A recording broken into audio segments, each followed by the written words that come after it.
Olá a todos, sejam bem-vindos ao canal Ice Dados, onde dados viram icebergs e icebergs viram dados. Ucrânia versus Rússia, Rússia versus Ucrânia. Se você não vive dentro de uma caverna, sabe que estes países estão envolvidos em um conflito, que já vai para o seu terceiro ano consecutivo. Isso é claro se você não considerar incidentes anteriores. A guerra da Ucrânia contra a Rússia, da Rússia contra a Ucrânia, tem várias motivações, que variam desde a ânsia de território pela parte da Rússia, que também quer a parte da influência, e meio que se sente também acuada por ter a OTAN tão perto. Então acho que por isso que eles tomaram tal atitude. Fora que eles nunca engoliram que a Ucrânia foi um país independente. Então tecnicamente para eles, no caso eu falo dos governantes, a Ucrânia é russa. Eu, nesse caso, tenho as minhas discordâncias. Também temos o fato de que a Ucrânia tem terras raras, como lantânio e cério, que são usados para fazer TV e baterias de veículos elétricos. E digamos que essas coisas são bem visadas pela Rússia, que pegou isso e colocou na sua lista de motivos e ficou mais convicta de que era hora de invadir a Ucrânia. E com a invasão da Crimeia em 2014... a Ucrânia se sentiu acuada, sentindo que a Rússia poderia atacar a qualquer momento. Então o que ela fez? Decidiu se aliar à OTAN, ou pelo menos aplicar o seu registro. Mas aí a Rússia não gostou nada disso, e decidiu invadir a Ucrânia. Enfim, os medos ucranianos se tornaram realidade. Essa é uma guerra que estourou recentemente, mas que digamos já vem de longa data. Desde o século XIX para ser exato. E digamos que russos e ucranianos já têm essa rixa já faz um bom tempo. Não é de agora isso. Então podemos dizer que eles são rivais. Há muito tempo. Dado este briefing, vamos começar o vídeo. Então, se eu fosse vocês, eu pegaria uma aguinha agora para combater esse calor, pegaria um açaizinho gelado e sentaria-me em um lugar confortável. Sem mais delongas, vamos começar.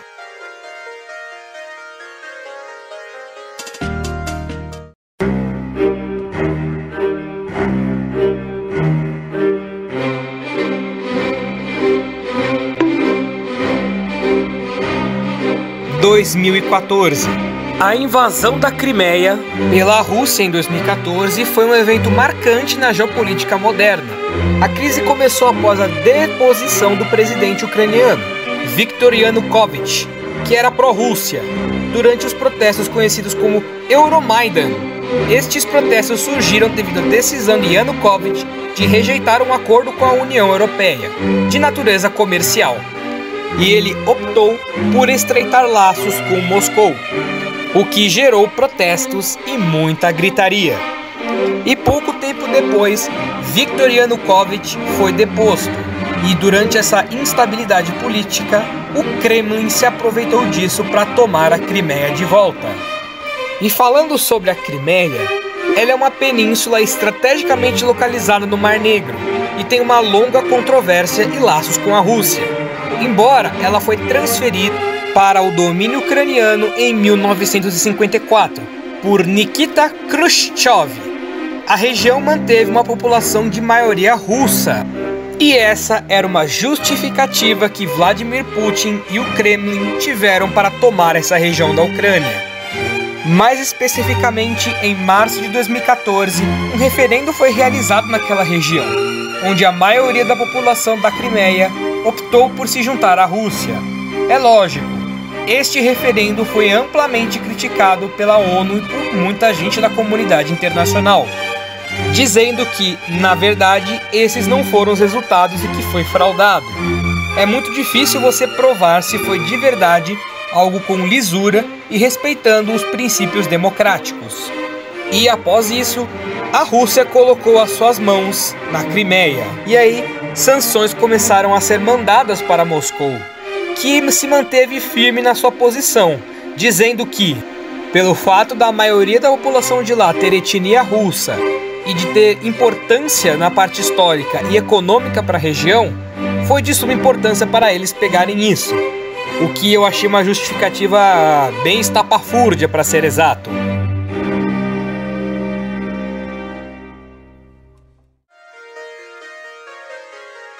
2022. Neste dia, 24 de fevereiro de 2022, durante uma madrugada, a Rússia iniciou uma operação militar na Ucrânia, que foi uma invasão, onde basicamente rolaram explosões e ataques a unidades fronteiriças da Ucrânia, além, é claro, de enfiarem tanques em territórios ucranianos.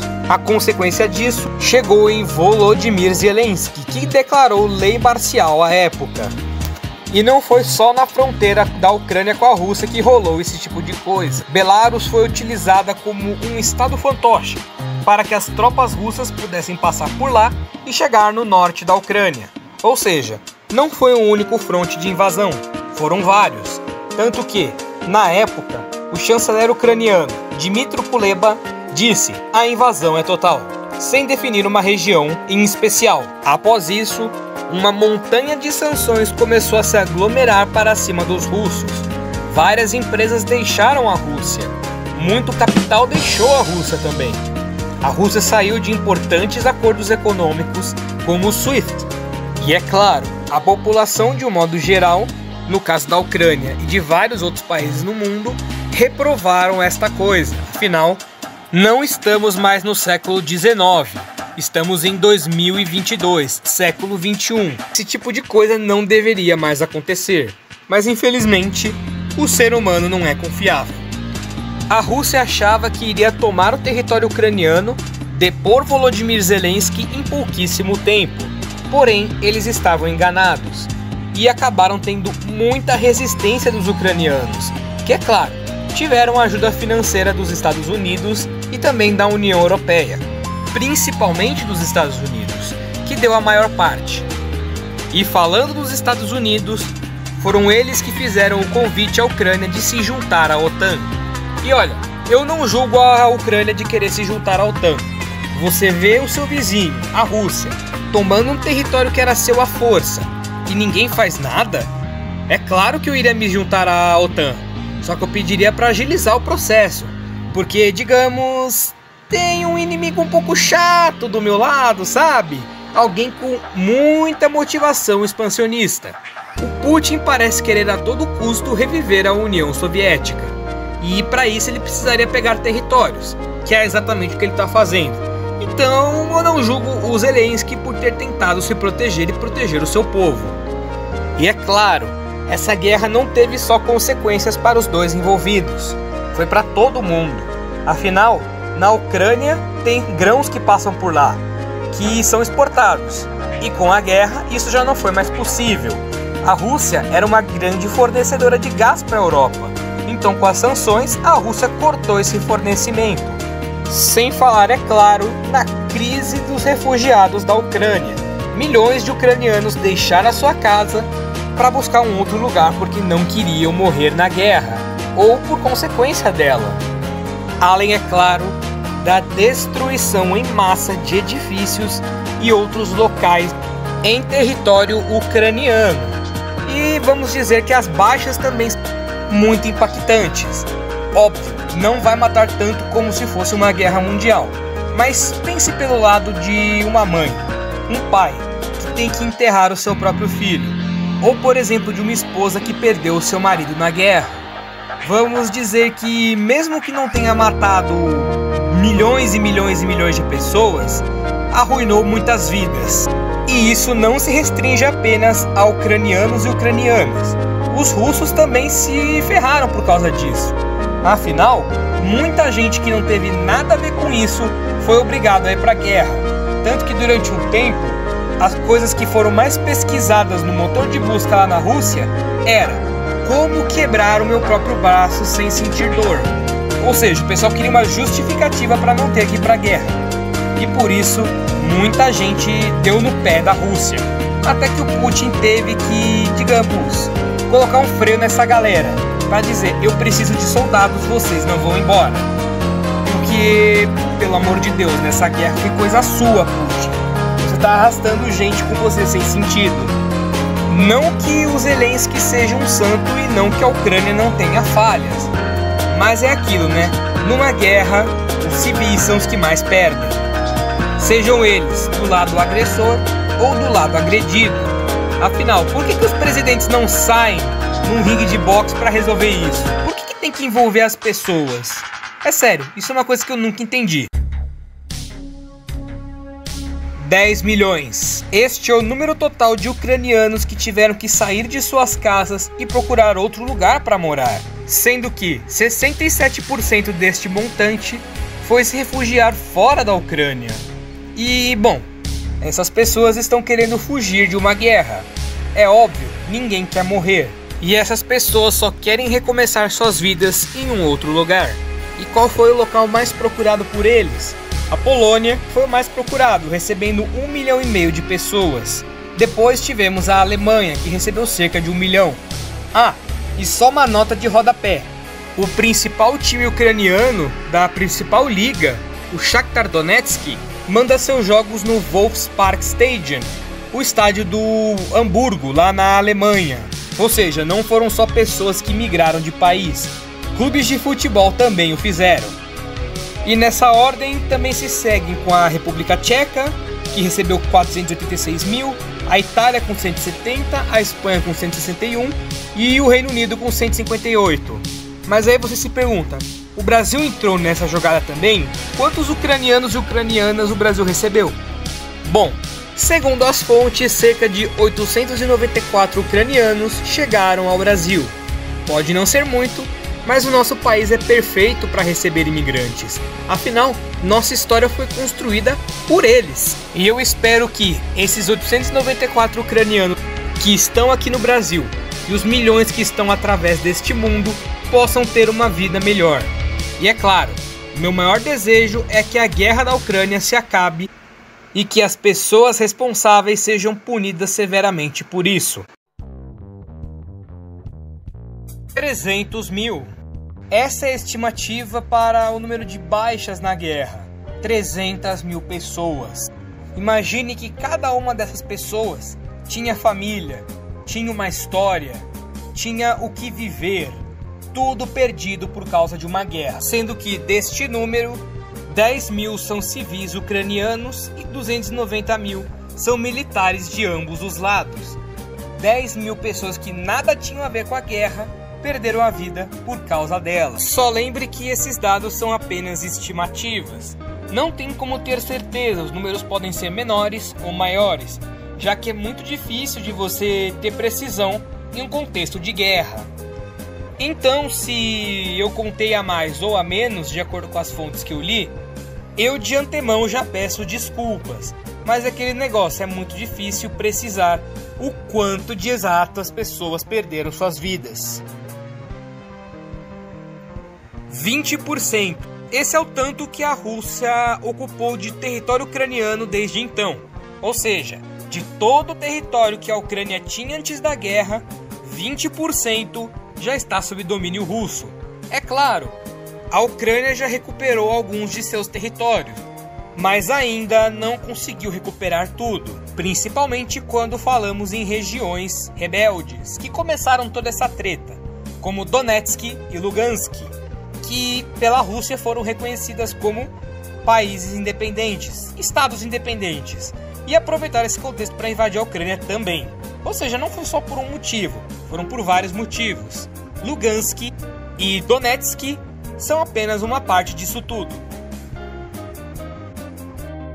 700 bilhões. Este valor é todo o prejuízo que a Ucrânia teve em destruição de edifícios de uma forma geral em seu território. Olha, a gente pode até precificar o prédio que eles destruíram, as ruas que eles destruíram, tudo que a Rússia destruiu em questão material. Mas e o preço das vidas? Quanto que será que é o prejuízo das vidas perdidas? 182,8 bilhões.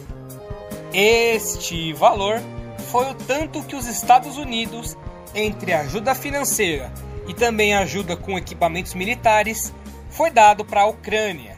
Os Estados Unidos, de longe, foi o que mais doou para os ucranianos neste conflito. Óbvio, a União Europeia também contribuiu, mas bem menos em relação aos Estados Unidos. E até me arrisco a dizer que se não fosse pelo fato dos Estados Unidos terem dado essa ajuda, a Ucrânia possivelmente já teria perdido essa guerra.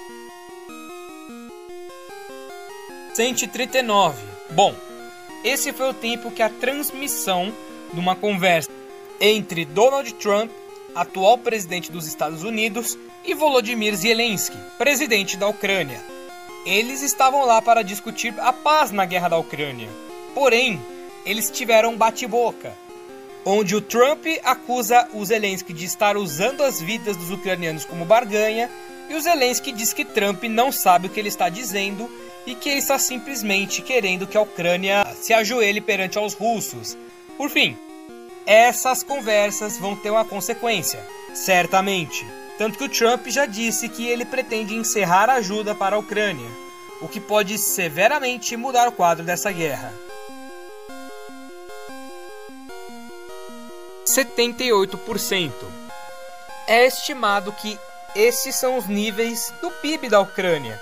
78% do que era antes. Ou seja, a Ucrânia perdeu cerca de 22% do seu PIB por causa dessa guerra.